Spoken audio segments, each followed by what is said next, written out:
ఇది ఒక జాతకుని కుండలి. ఈ యొక్క జాతకుని కుండలి మేషం, వృషభం, మిథునం, కర్కాటకం, సింహ, కన్య, తుల, వృశ్చికం, ధనస్సు, మకరం, కుంభం, మీనం 12 రాశులు. ఈ యొక్క జాతక కుండలిలో ఉదాహరణకు చెప్తున్నాను, ఏ అయితే జాతకుడు మేష లగ్నం, ఇది మొదటిది మేషరాశి అంటే మేష లగ్నంలో జన్మించినట్టయితే లగ్నంలో శని ఉండడం ద్వారా, అంటే మేష లగ్నంలో శని ఉండడం ద్వారా లగ్నం నుంచి 3వ స్థానంలో గురువు, 4వ స్థానంలో బుధుడు,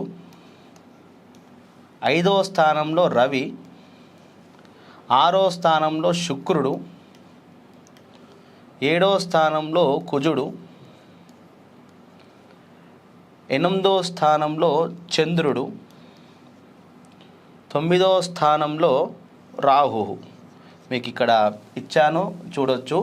ఈ యొక్క మేషరాశి మేష లగ్నంలో జన్మించినటువంటి జాతకుడు ఆ లగ్నంలో శని ఉన్నట్టయితే శని నుండి 3వ స్థానంలో గురువు, 4వ స్థానంలో బుధుడు, 5వ స్థానంలో రవి, 6వ స్థానంలో శుక్రుడు, 7వ స్థానంలో శని, 8వ స్థానంలో చంద్రుడు, 9వ స్థానంలో రాహు ఉన్నట్టయితే ఇవి మనము బాలారిష్ట దోషాల కిందకి తీసుకుంటాం.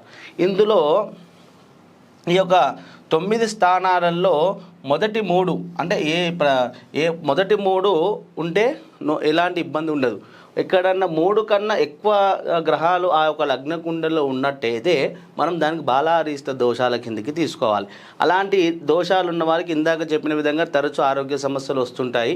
అలాంటి వారు మీరు ఏమి చేయాలంటే ఆ ఒక బాలారిష్ట దోషాలు ఉన్న వాళ్ళకి ఏ గ్రహాలు అనుకూలంగా లేవో వాటికి జపాలు, తర్పణాలు చేయించి ఆ ఒక సంపూర్ణ నవగ్రహ శాంతి చేయించి పండితులతోటి జపాలు చేయించి ఆ ఒక బాలారిష్ట దోషం సంబంధించిన పూజా కార్యక్రమం చేసినట్టయితే ఆ పిల్లలకు ఉన్నటువంటి ఆ సమస్యలు తొలగిపోయే అవకాశాలు ఉంటాయి. మీకు ఇందులో ఏమైనా సందేహాలున్నా, మీకున్నటువంటి పిల్లలకు ఇలాంటి సమస్యలు ఏమైనా ఉన్నా కూడా స్క్రీన్ పైన వచ్చేటువంటి నెంబర్కి సంప్రదించినట్టయితే మీకు క్లుప్తంగా అర్థమయ్యే విధంగా మీకు పూర్తి జాతకం కూడా చెప్పడం జరుగుతుంది. కాబట్టి ఒకసారి మీ పిల్లలకు కూడా ఇలాంటి సమస్యలు ఉన్న వాళ్ళు ఎవరైనా ఉంటే ఖచ్చితంగా స్క్రీన్ పైన ఉన్నటువంటి నెంబర్కి సంప్రదించి మిగతా విషయాలను కూడా తెలుసుకోవచ్చును. శుభం. శ్రీమాత్రే నమః.